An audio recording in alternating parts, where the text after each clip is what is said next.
Check it out now, y'all. nanoHUB-U, online instruction. Okay, I've talked repeatedly in these lectures about the importance of the lattice thermal conductivity. It's time to talk about the lattice thermal conductivity. So welcome to Lecture 5. Now I always begin these lectures by summarizing the equations that we're dealing with. We've seen these so many times now that I won't do the electrical ones again, and I'll simply point out we're now going to talk about the lattice thermal conductivity. Phonons or lattice vibrations seem quite different from electrons, but we'll find out, I hope to convince you that it's not so different and that we can analyze them in very much the same way. So the focus is on lattice thermal conductivity. So electrons carry heat, and we've seen how to evaluate their thermal conductivity.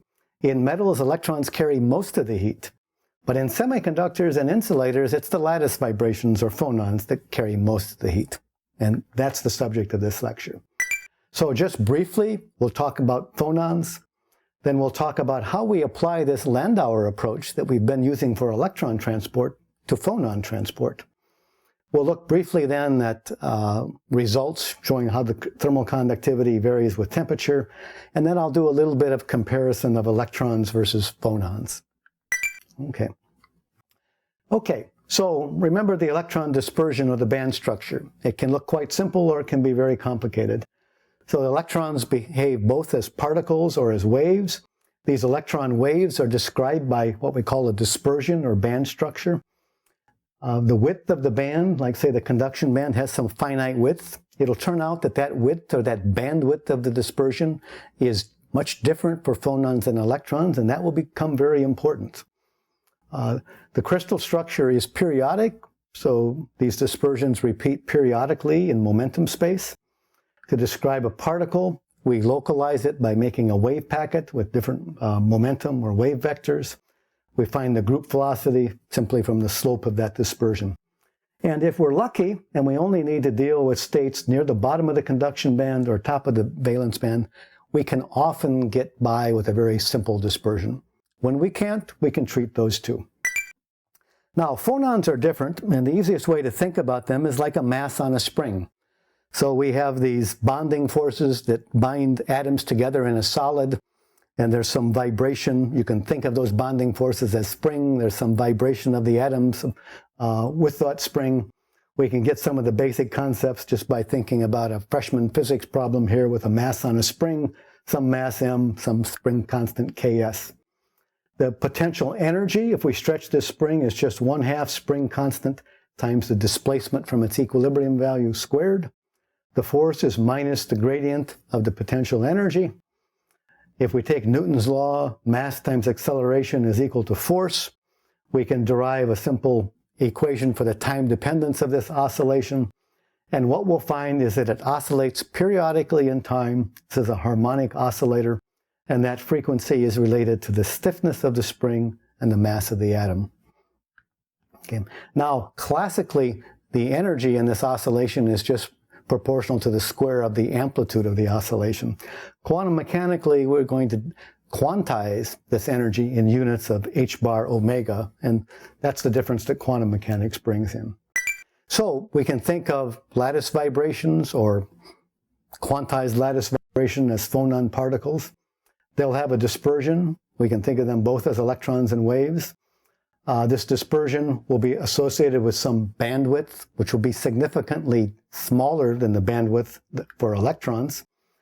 We can think about a discrete phonon particles by creating wave packets. We can think about the velocity by taking the slope. And if we're lucky, we can treat these dispersions by very simple models, like a linear dispersion or Debye model, or a flat dispersion, the Einstein model. It turns out that although we can get by with simple dispersions frequently for electrons, we usually cannot do that for phonons. That's one of the big differences. So here is a calculated electron dispersion, just a part of it, near the top of the valence band and bottom of the conduction band. And here's a calculated phonon dispersion in silicon as well. And here are the acoustic modes, the longitudinal and transverse ones, and the optical modes, the longitudinal and transverse ones. Now, the main thing that I want you to take away from this is to note the energy scales. The bands for electrons are several electron volts wide, while the dispersions or bands for phonons are milli-electron volts wide. That is a very big difference. These bandwidths are much bigger than kT. These bandwidths are on the order of or even smaller than kT. And that's going to be something important for us. Okay, so what we would like to do now is to develop a general mathematical model for thermal transport by phonons. Let's begin with the model that works so well for electrons. It's this Landauer model. We have electrical current is 2Q over H times the electron transmission coefficient from contact 1 to contact 2 times the number of channels at that particular energy times the difference in Fermi levels, Fermi functions of the two contacts, integrated over all of the energy channels that are available. Okay. Each contact is described by a thermal equilibrium Fermi function with its own Fermi level and maybe different temperature. Okay. Okay, how would we adapt this model to phonons? Well, the first thing is that we're not interested in charge flowing. We're interested in thermal energy flowing. So we replace Q by h bar omega, and then we move it inside the integral. So energy is now h bar omega. We'll have a transmission coefficient for phonons. We'll have a number of channels for phonons. Again, we'll determine it directly from the phonon dispersion. Each of our contacts now will have some thermal equilibrium population of phonons. They're described by a Bose-Einstein factor instead of a Fermi-Dirac factor. But it looks quite similar. Instead of a -1, we have a +1, and we don't have a Fermi level because phonons are not conserved. So in principle now, the two contacts can be at different temperatures, so we'll have different Bose-Einstein occupation factors in the two contacts. Now, we're going to be interested in small temperature gradients, just as we were interested in small voltage differences. So we're going to expand this difference in Bose-Einstein factors in a Taylor series expansion. Takes a little bit of mathematics, but it's straightforward to do. If we do a first-order Taylor series expansion, we'll find that that difference in N1 and N2 is proportional to the difference in temperature, as long as the difference in temperature is small. So if we use that Taylor series expansion, we will find that the heat current due to the lattice vibrations is minus K times the temperature difference, which is going to tell us that heat flows down a temperature gradient from the hot side to the cold side. And the units of heat flow are watts. So the units of thermal conductance are watts per Kelvin, and the temperature difference is Kelvin, so everything checks out dimensionally. Now, I want to talk a little bit about window functions because they play an important role for us. If we look at this factor after doing the Taylor series expansion, it looks a little bit similar. Remember when we did the electrical conductance, we had minus the derivative of the Fermi function with respect to energy. Here we have minus the derivative of the Bose-Einstein function with respect to energy, and we've picked up a couple of extra factors. One of the important things is that if we integrate this function from minus infinity to plus infinity, it's normalized for electrons. It's just 1. And this window function is very important because this is the range of energies over which F1 and F2 differ. That's the only range over which the current is going to flow. We have something similar going on for phonons. We have a window function. If you integrate this, it won't be normalized to 1. We'll have to insert the factor pi squared over 3 in order to normalize it to 1, but it plays a very similar role. This window function is the range of energies over which N1 minus N2 is different from 0. That's the range over which the thermal current is going to flow. So they're very analogous, these two electrical and thermal window functions. So we have this simple relation. Heat flow is related to temperature difference. If I normalize that window function, so when I integrate it, it integrates to 1, I bring in a few extra constants. So what I have out front here now is pi squared over 3h with a K Boltzmann constant squared times temperature in the numerator. The quantities out front we call the quantum of thermal conductance, just like we had a quantum of electrical conductance. If we get to very small structures, we can actually measure this quantized thermal flow, and people have done that. And we have a window function for phonons, just like we had a window function for electrons.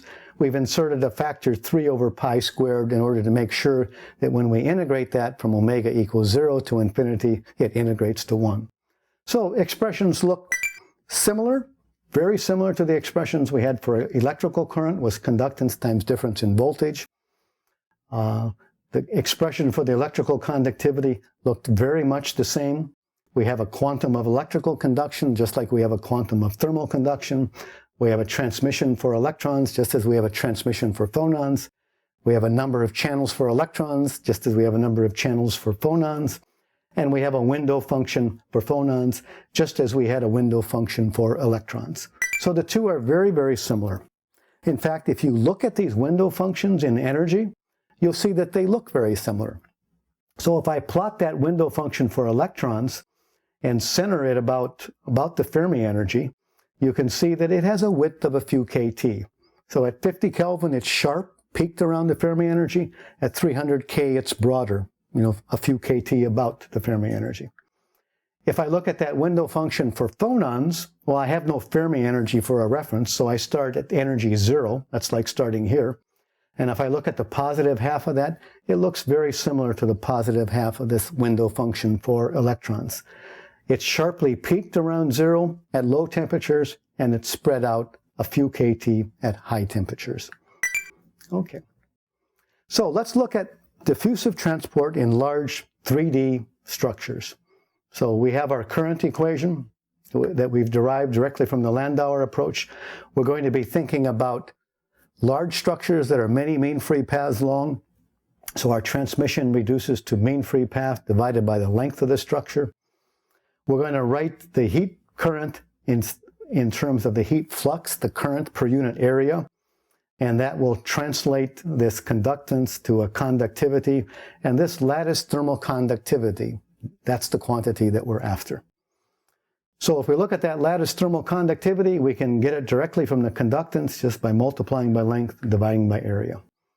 And when we do that, we will get this expression. Here's our thermal current density, Qx, minus kappa times the temperature gradient. Heat flows down a temperature gradient. Kappa sub L is the thermal conductivity. If I look at that expression for thermal conductivity, it's quantum of thermal conductance, mean free path, number of channels, window function, integrated over all of the energy channels that are there. And if I compare that with my expression for electrical conductance, electrical conductance is sigma times gradient of the electrochemical potential, or electric field in many cases. The electrical conductivity looks very much like the thermal conductivity. There's just a one-to-one mapping between everything. We can also write those integrals in this alternative way. We could write the lattice thermal conductivity as the quantum of conduction times the average number of channels that are occupied, or channels in the Fermi window, times the average mean free path for those phonons, just as we could write the equations for electrical conductivity. Okay. Now, just as we could relate the Landauer expressions for the conductivity to these traditional expressions, NQ-mu is just another way of writing, a less fundamental, actually, way of writing the electrical conductivity in the form that we write it in the Landauer approach. We can do the same thing with the lattice thermal conductivity. Most textbooks, you'll find that the lattice thermal conductivity is written as 1/3 an average mean free path times an average phonon velocity times the electronic specific heat, where the electronic specific heat is just the energy due to the lattice and then differentiated with respect to temperature. It's the amount that the energy changes per degree Kelvin at a constant volume. So these are just two different ways of writing the same quantities. This is how we write it traditionally. This is how we write it in the Landauer expression. They give us two different perspectives on this same problem. Okay. Now, I want to point out this difference in bandwidth that I brought up. The electronic bandwidths are several eV. And as long as they're many kT wide, then our Fermi window just is important and non-zero near the bottom of the band, and parabolic bands often work very well. So we only need to worry about those states near the edge of the band. Now, if we look at acoustic phonons, or if I look at phonons, the situation is different because the bandwidth is only 20 or 30 MeV. I can approximate the low energy parts by a linear dispersion or a Debye approximation, but that doesn't do well up here at the end of the Brillouin zone. For electrons, that didn't matter because the only states occupied were near the bottom of the band, but in this state, it's going to become more important. We're going to find that these simple linear dispersions just don't work very well for phonons. They only work very well if the window function is concentrated down here at very, very low energies. So as a particular example, this is the numerically calculated set of modes. In the last lecture of this week by Dr. Mason, he'll discuss how you actually do a calculation like this. But I'll just tell you, these are the calculations that come directly from the phonon dispersion. If we put in the number of channels from the Debye model that was shown on the previous page, you can see that down for very low phonon energies, that's okay. It does a good approximation, but it doesn't work at all for these higher energies. Now, if I'm at 50 Kelvin, the window function then goes to 0 at very low energies. We're mostly concerned about these states near E equals 0. The Debye approximation is not too bad. But if I look at 300 Kelvin, the phonon window function means that the channels all over the entire Brillouin zone are occupied. Simple expressions for that complicated distribution of channels just don't work very well. And we are forced for any realistic calculation to use the full phonon dispersion to get meaningful results. So that's quite a difference between electrons and phonons. Things are a little more difficult for phonons. This is the same kind of plot done for electrons. Here's the window function at 50 Kelvin. Here's the window function at 300 Kelvin.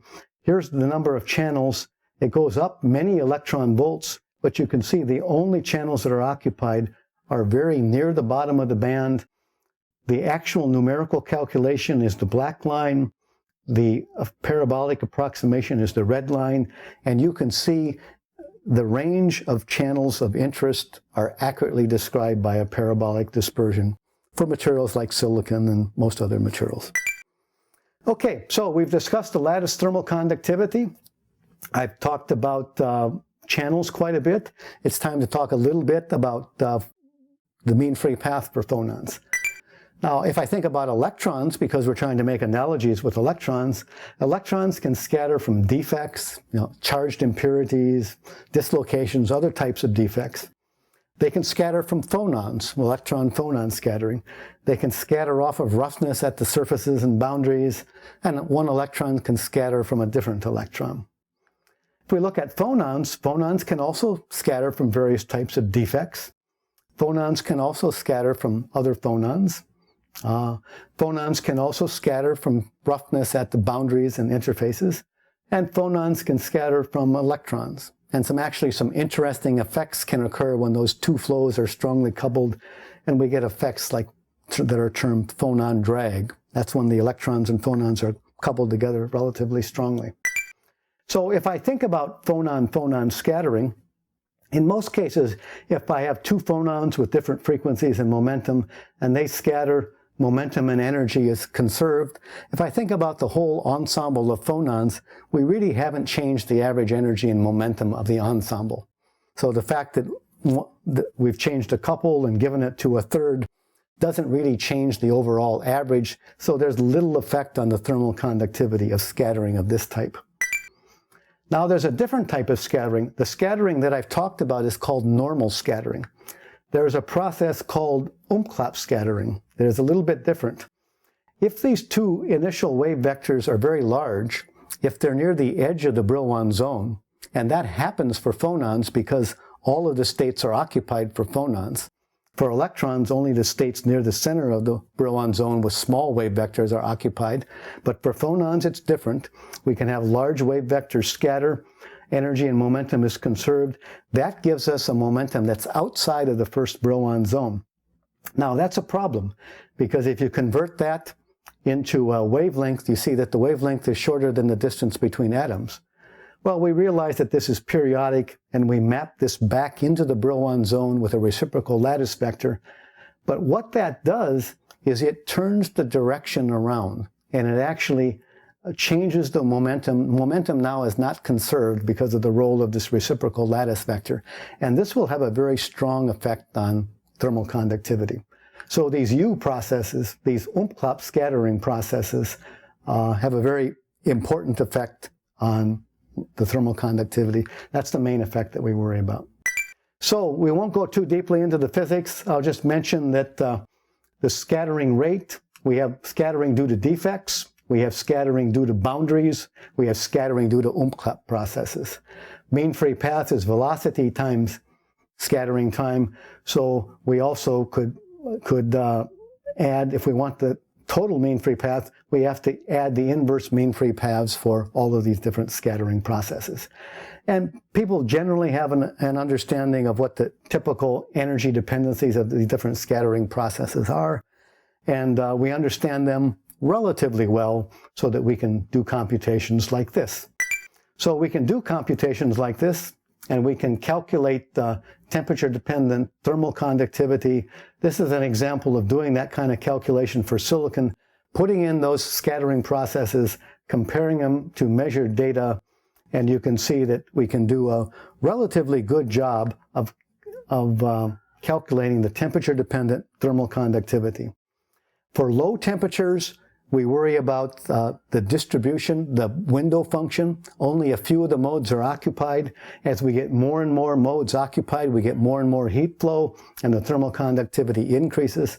Once they're all occupied, then the increase in temperature leads to more and more Umklapp scattering, and the additional scattering then drops the thermal conductivity. And we have some maximum that occurs somewhat below room temperature for silicon.